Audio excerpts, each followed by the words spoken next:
Muy buenas tardes, estimados televidentes, y bienvenidos a un nuevo espacio de Cuba y su historia. Hoy tenemos como invitado a un cubano que labora mucho en la causa de la libertad de Cuba, en rescatar la memoria, sobre todo del presidio político plantado cubano, y también en una organización que beneficia a niños terminales con concederle un deseo.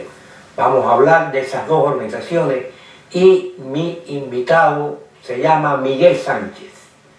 No es de todo conocido como lo debe ser, aunque es visita frecuente en algunos espacios de la radio, como es el programa de Enrique Encinosa en La Poderosa. Miguel Sánchez es hijo de un preso político plantado, Nerín Sánchez. Es uno de los presos emblemáticos del presidio político cubano, pero que sea el propio Miguel Sánchez quien nos cuente más. Bienvenido, Miguel. Muchas gracias. Es un placer que estés aquí y debo agradecerle a nuestro común amigo Ángel de Fana, que fue quien nos puso en contacto, aunque ya yo sabía de tu trabajo con la organización Proyecto Los Plantados, de cual eres director. Vamos a comenzar por Proyecto Los Plantados. Primeramente déjame decir que cuando tú naciste, tu padre, al poco tiempo quedó preso, ¿no? Sí, cuando tenía un año. Cuando tú tenías un año, tu padre, Nerín Sánchez, cayó preso, y desde muy pequeño comenzaste a visitar los presidios cubanos, principalmente Isla de Pino, La Cabaña, etcétera, etcétera. Pero bueno, ¿cómo se te ocurre a ti este proyecto Los Plantados y qué es Los Plantados? Bueno, primero es necesario llevar a la historia el sacrificio de estos hombres y mujeres que entregaron lo más grande que puede entregar un ser humano, es la vida, por una causa. Y el altruismo de llegar a lo máximo de entrega, que es plantarse. Visitar a los presos políticos plantados en el tiempo que yo era un 14, un niño. Pero después de 14, 19 años, que fue cuando más me relacioné yo directamente visitando a mi padre en el combinado Erestre, sacaba las cartas que le llaman balas, las balitas, las sacaba de la prisión, y entre los 14 a los 19 años me convertí en un mensajero de presidio. Conocer a esos presos, amigos, compañeros de mi padre, ver cómo vivían y el sacrificio, el estoicismo de su diario vivir, siempre se quedó marcado en mi vida. Al llegar a Miami, pues qué más puedo hacer o qué menos puedo hacer que dedicarme a guardar las memorias de estos hombres que entregaron todo por nuestra causa, por nuestra libertad. Hay un hecho, y es que hubo un grupo, y ahí es donde tú te basas para desarrollar esta historia, Los Plantados, los originales Plantados, entre los cuales está el periodista Alfredo Izaguirre, ya fallecido, tu padre, Rivero Caro, fue un grupo que plantó a todos, o sea, no salieron a trabajar nunca, rechazaron el trabajo, o hubo otro grupo de plantados que sí trabajaba, pero era plantado. Sí. Plantado. Pero este grupo inicial, que es donde tú tomas el nombre de la organización, rechazó completamente cualquier tipo de trabajo, ni de beneficio de ningún tipo que el régimen concediera. Las golpizas eran terribles. Yo conocí aquí a Alfredo Izaguirre ya, y déjame decirte que lo marcó para toda la vida. Y en definitiva, esos maltratos terminaron costándole la existencia a Alfredo, como otros más, tu propio padre. Sí, la situación era caótica, era un salvajismo brutal, era un trabajo forzado, como la palabra lo dice, era a punta de bayonetas, palos y machetes. Muchos implicados con dedos cortados, manos, estás hablando de muertos, a la fuerza, o sea que había que trabajar a la fuerza. El primer plantado fue Izaguirre. Alfredo Izaguirre. Periodista. Lo siguió Adolfo Rivero Caro, y el tercero mi padre, Onirio Nerín Sánchez Infante. marcaron ellos tres, marcaron el concepto plantado. El plantado viene de ahí, porque es plantar al trabajo forzado. La palabra plantado nunca existió hasta ese momento histórico en el cual plantan al trabajo forzado. Después, un año y unos 14 meses después que estuvieron ellos incomunicados, surge otros 21 prisioneros que se van plantando durante ese lapso de tiempo entre el 64 y el 67, y entonces se unen en total 24 hombres que no trabajaron más, plantaron al trabajo forzado. La mayoría de los otros plantados, otros que después son plantados, hacían una rebeldía constante de caminar despacio, trabajar lo menos posible o tratar de imposibilitar su accesibilidad al trabajo. Eran los demás presos que con los años, después del año 67, al ser cerrada la isla de Pino y lo han llevado a otras prisiones, entonces plantan a otras ignominias y entonces plantan después al trabajo, plantan al uniforme y a ciertas cosas así. Esta labor, ¿cuándo empezaste tú a desarrollarla? Bueno, el concepto de... ¿Qué has logrado? ¿Qué has hecho? ¿Qué tienes? Ok, el concepto de los plantados, la página, me empecé con una página que se llama losplantados.com hace más de 20 años. He estado trabajando con la relación de todos los fusilados, todas las huelgas de hambre, todos los presos políticos, e incluso hasta el año 77, todos los presos que estaban en Cuba plantados por ciudad, por celda, en toda Cuba. Llegué al punto en que trabajando yo solo necesitaba ayuda. Entonces fui rescatando más libros y más información para poder accesar más nombres y más a la historia. Entonces después encontré esto de los tres plantados, de donde surgió la palabra, y fui agregando esto. Después fui agregando estos 24. Y entonces el proyecto ya se convirtió en una cosa que como si fuera una organización, donde ya tenemos 3 asesores. Ya somos un proyecto, no soy yo, somos ya un grupo. Angelito de Fana, Ángel de Fana Serrano, que es el director de Plantados por la Democracia y la Libertad en Cuba. Luis Infante, Luis González Infante, de Presidio Político Histórico, y José Rodríguez Napoleón. Los 3 son asesores del proyecto. Entonces el proyecto en sí lleva haber hecho una canción que narre la vivencia de los presos plantados, y al final se mencionan los nombres, honrar a los 24 prisioneros políticos que plantaron al trabajo forzado en Isla de Pino. La canción se hizo, la compuso un gran cantante del hip hop que vive en Cuba, Raudel Collazo, Escuadrón Patriota. La canción se llama Los Plantados. Está la recuperación de firmas, recogida de firmas que estamos haciendo todavía. Llevamos un par de años casi haciendo esto para lograr que la Real Academia Española haga una sección a la palabra plantado. Ya ellos te han contestado. Hemos estado tratando, Abreu, un amigo nuestro común, José Abreu Felipe, que es una de las personas que me ayuda a redactar todos estos escritos nuestros. Me había recomendado a un cubano que hablábamos ahorita, que había sido parte de la Real Academia, pero ya llegué tarde porque él ya no está. Humberto López Morales, un académico cubano, miembro de la Academia de la Lengua Española y reconocido como tal. Déjame decirte que Humberto López Morales tiene una biblioteca en la sede de la Real Academia Española dedicada a él. Es el único hispanoamericano que tiene ese honor. Pero honor para nosotros los cubanos. Claro, honor para nosotros. Entonces pues seguimos recogiendo firmas para tratar, ¿no? Porque no se sabe cuál va a ser la respuesta final, pero por ejemplo, plantado es una posición firme, estoica, sin claudicación, que surgió cuando el trabajo forzado en Isla de Pino y en contra de la negativa de la rehabilitación. Recogimos todavía firmas. Estamos haciendo también la proposición de hacer un obelisco, un monumento a lo que se puede representar un plantado. Pensamos ponerlo en varias ciudades. Ya tenemos una ciudad y después iremos para la segunda ciudad. Necesitamos un escultor que nos haga el diseño. Estamos llevando la página nuestra, losplantados.com, que tiene incluso... en pantalla la tenemos. Esa página va a estar traducida a 5 idiomas. El que quiera puede ahí indagar más. Puede visitar losplantados.com. Va a estar traducida a 5 idiomas y hasta ahora tenemos ya 2 universidades interesadas en el mundo que van a incluirla como estudios cubanos.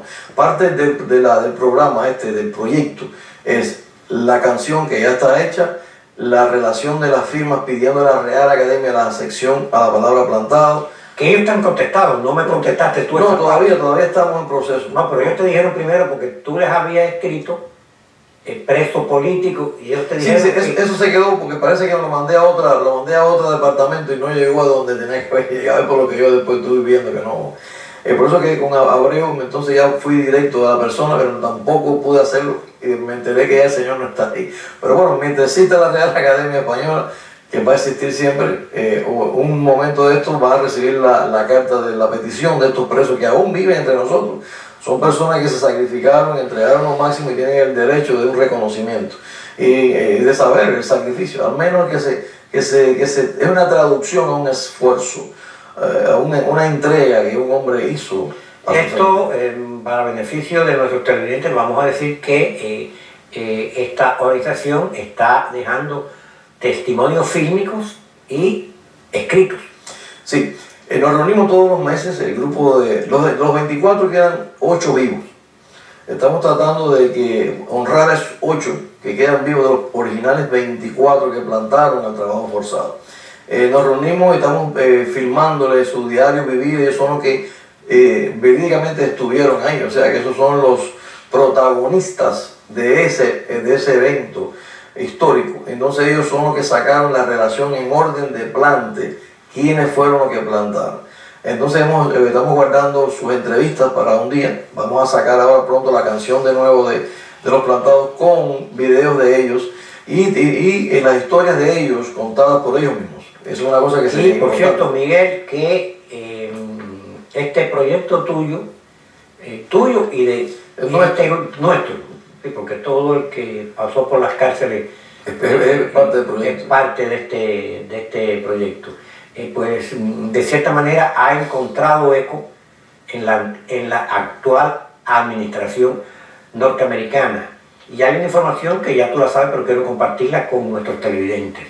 Estados Unidos denunció el pasado martes 16, ante Naciones Unidas la situación de los presos políticos en Cuba con la campaña ¿Presos por qué?, que responsabiliza al gobierno cubano por violaciones a los derechos humanos. La campaña fue presentada por Kelly E. Curry, representante estadounidense en el Consejo Económico y Social de las Naciones Unidas, que está en la sede de ese organismo en la ciudad de Nueva York. En el evento participaron también el embajador norteamericano Michael Cossack, de la Oficina de Democracia, Derechos Humanos y Trabajo del Departamento de Estado. También el secretario general de la Organización de Estados Americanos, la OEA, Luis Almagro. Carlos Quesada, director ejecutivo del Instituto sobre Raza y Igualdad y Derechos Humanos. El expreso político cubano Alejandro González Raga, director ejecutivo y portavoz del Observatorio Cubano de Derechos Humanos, entre otros invitados. Déjame decirte que Alejandro González Raga dio un testimonio fantástico. Maravilloso. Y por cierto, la delegación de los llamados diplomáticos de la Cuba castrista, o agentes, se levantaron y dieron un clásico mitin de repudio dentro de las Naciones Unidas. Demostraron que si son capaces de hacer eso ahí en Cuba, ¿cómo será? Una vocera del Departamento de Estado norteamericano, cuando comentó esto, dijo: si esos llamados diplomáticos son capaces de hacer esto aquí, ¿qué no harán la policía política de ellos dentro de Cuba contra los que se manifiestan contrarios al régimen? Así que se desprestigiaron, como siempre han hecho, porque no tienen recurso que no sea el insulto, la ofensa y manchar la reputación de los oponentes. O sea, cometen asesinatos de la moralidad de las personas. Y esto está en consonancia con lo que tú vienes haciendo junto con otros más. Sí, porque salió específicamente diciendo, el periódico después de ellos, diciendo que no existían presos políticos. Del año 59 no ha existido presos políticos. Lo mismo que dijo el dictador Castro desde el principio, que no existió. La memoria no se puede olvidar, porque yo considero que tenemos muchos muertos. La causa del presidio político cubano y la resistencia contra el régimen tiene muchos muertos. Y mientras la memoria de esos muertos está insepulta, no tenga paz, no puede haber concordia. Es necesario, es un compromiso que tenemos todos como cubanos, que estamos en el exilio, en cualquier lugar que estemos, incluso en Cuba, que se está tratando de llevar todavía ese lapso de ser libre, ese momentico. Yo creo que aunque sea un instante, de ser libre ya es lo máximo que el ser humano como cubano quisiera que pasara. Yo quiero hablar de otra cuestión también y quiero decirte gracias por estos libros que me has obsequiado, que eres un prolífero escritor. Tienes aquí Gracias. Para morirse de risa, cuentos de Pepito, que por cierto no se usa ninguna mala palabra. No hace falta ser vulgar para hacer reír. Tienes... Tengo esa marca ostengo la marca de Cuentos de Pepito, yo tengo la marca esa. Tú tienes la marca. Cosas de la vida es otro libro también escrito por ti. Vivencias cubanas, recuerdo de una tierra que llevamos en el corazón. Y Diario de la vida, una historia de niños ayudando a niños, una historia real de esperanza y sueños, que es la historia del Miami Power Team, que de esto vamos a hablar ahora también. Diario de la vida. Gracias, Un placer. te vuelvo a dar las gracias por este obsequio de estos libros. Y también estás involucrado en Miami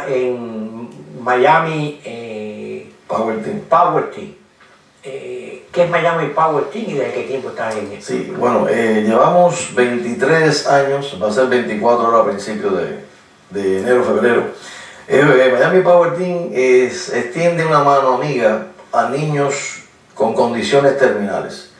Niños con discapacidades físicas, visuales, autismo, síndrome de Down, todo tipo de discapacidad. Es como de cumplir el sueño y realizar esa necesidad de vivir, respirar cada día de un niño que está atado a una silla de ruedas o que le quede poco tiempo de vida entre nosotros, y creo que merece una oportunidad de que alguien le conceda la ilusión esa de tener un amigo, jugar con otro niño, ser aceptado por todo el mundo que vive alrededor y que logre algo, al menos un sueño, aunque sea de un ratico de vida cada mes. Y a través de voluntariado, todos somos voluntarios, cumplimos sueños todos los meses. Diferentes niños pueden lograr montar caballo, hacer una fiesta en una cuadra, invitar a los amigos que nunca le han saludado, ir a Disney, buscar patrocinadores que hagan posible que el niño que nunca ha podido ir a Disney World, pues sea posible ese sueño que vaya. ¿Qué patrocinadores ustedes para este proyecto? Tenemos varios patrocinadores. Pizza Hut es uno de los patrocinadores permanentes, la Cámara de Comercio de Medley, Columbus Capital Lending, son los más, Orestes Lorenzo, son partes también de la fundación, ellos son parte de la junta directiva y hacen posible que estos sueños sean hechos realidad. Y esta organización es, podemos decir, local de la Florida o se expande a otros lugares de los Estados Unidos. La fundación radica en Miami, pero tenemos como amigos extendidos. Por ejemplo, en España, un cantante conocido, Tony Landa, del grupo de Los Mitos, hizo una canción para nuestra fundación, que se llama Todo es Mágico. Cómo el niño puede tener la oportunidad de levantarse de una cama y vivir, correr, bailar. Y entonces desde España representa nuestra fundación. Muy pronto se van a unir muchos cantantes para cantar esa canción aquí en Miami, para llevar al mundo el mensaje de que estos niños... Este es un proyecto que llevas tú paralelo con los plantados. Sí, es como me digo a los niños con discapacidades, a los niños que no tienen esperanza y a los hombres que entregaron todo por la libertad de Cuba. Son dos extremos. ¿De dónde te surge esta vocación, Miguel Sánchez, de desarrollar estos proyectos humanitarios, los dos, en diferentes categorías? Yo creo que el ser humano tiene que concientizarse que necesitamos urgentemente un cambio. Necesitamos buscar que el espacio nuestro, a nuestro alrededor, que caminamos diariamente, sea un mundo maravilloso, positivo y que nosotros seamos parte. Necesitamos dejar un legado para el que viene atrás, que puede ser nuestros hijos, nuestros nietos, y pensar en ese mundo abstracto que a veces criticamos, hablamos de cosas negativas, pero ¿qué hacemos para cambiarlo? O sea, no podemos criticar si no somos parte de un cambio. Y el cambio es ese. Pon una semillita en algo que tú creas que necesite atención. Quizás desde niño, de la manera que me crié, no tuve padre. Bueno, fue traumática, tu padre preso plantado, ahí está. Hostigado posiblemente en tu escuela y demás por ser hijo de un preso. Esas cosas fueron vivencias que te marcan y después pues tienes la oportunidad de llegar a un país grande, gigante, con oportunidades como Estados Unidos de América. Llegué casi a los 20 años y entonces pues pude estudiar acá. ¿Y qué pasa? Ves que la necesidad de agradecer al mundo que te rodea, de hacer un poquito mejor. Y yo creo que sensibilizando a los niños desde temprana edad, podemos hacer un mundo más seguro para todos nosotros. Sensibilizarlos, lo mismo que el concepto de ser mejor ciudadano, mejor persona, y a la vez respetar a esos hombres que tienen dignidad, principio y entrega. Entonces son dos extremos que si lo analizas se unen, porque estás criando a un niño con valores humanos que es esencial para el crecimiento de todo ser humano y llegar a ser una persona digna, una persona que tenga respeto y que pueda entregar todo, lo mismo a una familia que al país, que es lo mismo. Para mí es un compromiso social muy grande. Bueno, y esto es una anécdota a el margen. Mira, si eres yo diría que eres un Quijote, en cierta manera, tratando de cambiar el mundo, que has plantado uvas en Miami y las está logrando. Me contaste cómo lo haces, cómo enfrías tú la uva. Y un hombre tan experto en ese género como Daniel Fernández, que es múltiple, es actor, escritor y demás, pero conoce de eso. Sí. Cuando se lo comentaste, te digo, eso es imposible. Estás perdiendo tu tiempo. Y ya tienes. Bueno, primero de extender a dos personas que fueron, estos libros que estás aquí, que tienes delante, una clase de Daniel Fernández de literatura. Yo lo vi que estaba dando clases de composición y literatura en Miami-Dade College y me inscribí en su programa y le dije, cada estudiante iba con diferentes propósitos. Yo dije, bueno, yo quiero, hay que escribirle por qué estás en la clase. Yo vengo a escribir dos cosas, la historia de los plantados y la historia de mi fundación. Entonces pues fui a sus clases, aprendí a redactar un poquito y después me recomienda a Abreu Felipe, que son los que me han ayudado en la redacción, la composición. Y entonces después pues esto de la uva, es increíble, ¿no? Hay cosas que se pueden lograr si uno trata. No, ya veo que tú lo logras, porque ya tienes las uvas y vas a hacer vino próximamente. Sí, yo tengo ya como 28 matas de uva de Merlot, Pinot Noir, que son imposibles de sembrar en una temperatura de 80, 90 grados, pero tengo que echarle hielo a la semana, 2 o 3 veces a la semana hay que echarle hielo. Después, entonces ya tengo, las uvas están bastante, las plantas están bastante grandes ya. Es la perseverancia. Y eso es lo que tienes tú en estos proyectos, tanto el proyecto Los Plantados y el de los niños.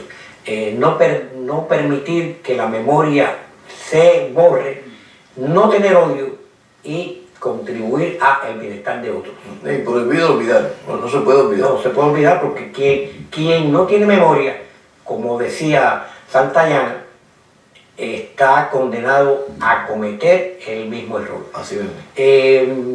Hay una cosa que se impone, porque tú eres cubano, sufriste el rigor desde pequeño de lo que es una tiranía totalitaria y que practica la discriminación, porque hablamos mucho de la discriminación racial, pero de la ideológica se habla poco, que es tan brutal como la otra. Y las personas como tú, desde niño, sufrieron eso por ser hijos de un preso plantado histórico, como tu padre, Nerín Sánchez. Y yo te pregunto a ti, ¿cómo tú, porque eres cubano y te preocupa Cuba, ya estás haciendo esto? Me duele Cuba. Esto te duele, claro. Esto está avanzando y yo te preguntaría a ti, ¿cómo tú visualizas la Cuba actual y si eres optimista o eres pesimista con el futuro? Bueno, yo pienso que tiene que llegar la libertad un día, inevitablemente tiene que llegar. ¿Cuándo va a llegar? No sabemos. Pero la generación nueva, que desafortunadamente no tiene la culpa, viene con un desconocimiento total de esto mismo que estamos hablando. Se le cambia la mente, se le da una adoctrinación desde el libro que tú naces, desde la canción que tú escuchas, y vienen adoctrinados. Mira, si tienes razón, que me haces pensar ahora que la fortaleza de la cabaña, un centro que convirtieron en un centro de tortura, de martirio, de asesinato, la han convertido en el local de la llamada Feria del Libro que ellos celebran todos los años. Borrar la memoria. Borrar con la prisión de Isla de Pino. Nada más solamente enseñan en la galera que no estuvo, Fidel Castro, que no estuvo. Y entonces, pero bueno, esas cosas un día va a ser reversible a través de la memoria histórica. Se va a tener que llegar un día y cambiar todos los libros, toda la historia, y entonces hay que regresar a este punto que estamos aquí. ¿Quiénes vivieron en Isla de Pino? ¿Quiénes estuvieron en la cabaña? Yo pienso que el ser humano tiene que tener optimismo, pero otra vez, marcado que no se puede olvidar. Y hay que llevar la historia para que no se repita todos estos acontecimientos que hemos vivido, esta dictadura horrorosa que ha sido la más catastrófica del universo, ¿no? El mundo de la izquierda está en contra totalmente a nosotros, se mueve mejor que nosotros y ha tenido una función vital a que nosotros no seamos apoyados. Cuba, la memoria nuestra ha sido como echada un poco a una esquina por eso, porque han trabajado mejor y nosotros tenemos que seguir con este impulso de llevar y recordar la historia para que un día se aplique en Cuba y se conozca a estos mártires que sí, mientras Cuba comenzaba a sufrir, no hoy, que llegan nuevos e ignoran que hubieron miles de hombres que se entregaron y dieron la vida, murieron en paredones, murieron en combate, murieron en prisión, entregaron la vida en una prisión. Y todavía sigue sucediendo. Y sigue sucediendo. Todavía sigue sucediendo porque es reciente el asesinato de Laura Pollán, líder de las Damas de Blanco, y el de Osvaldo Payá Sardiña, entre otros asesinatos. Eso es reciente, eso sigue sucediendo. La resistencia sigue, el presidio político sigue bajo otras circunstancias. Okay. Pero hay que atar lo que está sucediendo hoy con el pasado, porque es triste que el cubano que llega nuevo ignora. Pero lo aprende aquí porque lo encuentra. Ahí está. Yo no sabía esto, claro, no lo sabía. Entonces el trabajo nuestro es eso. Tenemos que educar a ese cubano. Ahí está la historia que ellos no la pueden borrar. Ahí está, no pueden. La han escamoteado, han tratado de escamotearla, incluso hasta en la foto hacen trucar. Esta misma canción que te estaba enseñando yo de Raudel, esta canción ya va a estar cantándose en Cuba y los jóvenes van a repetir esa canción. La conversación pudiera extenderse mucho tiempo más, pero se nos acabó el tiempo. Bueno, muchas gracias por haber comparecido aquí en Cuba y su historia, y nos enorgullece a todos como cubanos en estos proyectos que estás inmersos. Muchas gracias. Gracias a ti. Y ustedes, queridos televidentes, sin más, hasta la próxima vez. La tortura y se plantaron. Dedicado a los 24 presos políticos plantados al trabajo forzado. Alfredo Izaguirre de la Riva, Emilio Adolfo Rivero, Onirio Nerín Sánchez, Odilio Alonso, José Barona, Heriberto Bacallao, Gregorio Ariosa, Ernesto Toledo, Carlos Moreno, Ricardo Vázquez, Israel Abreu, Pedro Luis Boitel, Servando Infante, Enrique García Cueva, Ramón Lescano, José Piloto, Orlando Almanza, Antonio Vigo, Roberto López, Ricardo Rangel, Julio Reyes, Antonio Rodríguez, Juan Pérez, Roberto Pavón. Prohibido olvidar. Prohibido olvidar. Dedicado al proyecto losplantados.com. Escuadrón.